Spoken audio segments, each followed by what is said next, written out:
ശബരിമലയിൽ ഇന്നും ഭക്തജന തിരക്ക് തുടരുന്നു. 8 മണിവരെ 30,000-ലേറെ സ്വാമിമാരാണ് മല കയറിയത്. ഇന്നലെ മാത്രം 93,000 ഭക്തർ ദർശനം നടത്തി. വിവരങ്ങളുമായി സരീഷ് പി.കെ. ചേരുന്നു. സരീഷ്, ഇന്നും നല്ല തിരക്കാണ് കാണുന്നത്. ഇന്ന് കാലാവസ്ഥയൊക്കെ എങ്ങനെയുണ്ട് അവിടെ?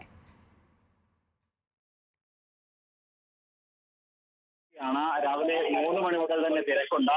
പ്രത്യേകിച്ച് 1-ാം തീയതി ആയിരുന്നു. ഒപ്പം തന്നെ ഇന്ന് തിങ്കളാഴ്ച അല്ലെങ്കിൽ ദിവസം അല്ലെങ്കിൽ ചൊവ്വാഴ്ചയാണെങ്കിൽ പോലും രാവിലെ മുതൽ ഭക്തജന തിരക്കുണ്ട്. ഒപ്പം തന്നെ പ്രകൃതി അനുകൂലമാണ്. കാലാവസ്ഥ ഇന്നലെ രാത്രി ഒരു മഴയൊക്കെ ഉണ്ടാകും എന്നൊക്കെ പറഞ്ഞിരുന്നെങ്കിൽ പോലും ആ മഴയൊന്നുമില്ല.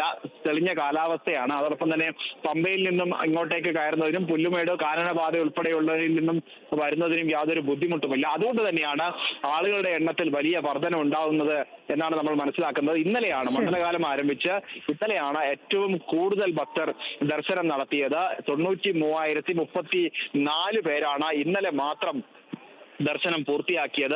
പ്രത്യേകിച്ച് ധനു 1 അപ്പോൾ അത്രത്തോളം ആളുകൾ മറ്റു സംസ്ഥാനങ്ങളിൽ നിന്നുൾപ്പെടെ 1-ാം തീയതി ദർശനം നടത്തണം എന്ന ലക്ഷ്യത്തോടെ മറ്റു സംസ്ഥാനങ്ങളിൽ നിന്നൊക്കെ ആളുകൾ കൂട്ടത്തോടെ എത്തിയിരുന്നു. ഇന്നലെ ഹരിവരാസനം പാടി നട അടച്ച ശേഷവും നൂറുകണക്കിന് ഭക്തർ പടിക്ക് താഴെ 18-ാം പടിക്ക് താഴെ കാത്തിരിക്കുന്ന ഒരു സാഹചര്യം ഉണ്ടായിരുന്നു. അതോടൊപ്പം തന്നെ 3 മണിക്കൂറിലേറെ ശരംകുത്തി ഉൾപ്പെടെയുള്ള സ്ഥലങ്ങളിൽ 3 മണിക്കൂറിലേറെ ക്യൂ നിന്നതിന് ശേഷമാണ് പലർക്കും നടപ്പന്തലിൽ പോലും എത്താനായത്. അവിടെയും സന്നിധാനത്ത് നിന്നും വിവരങ്ങൾ പങ്കുവച്ചത്.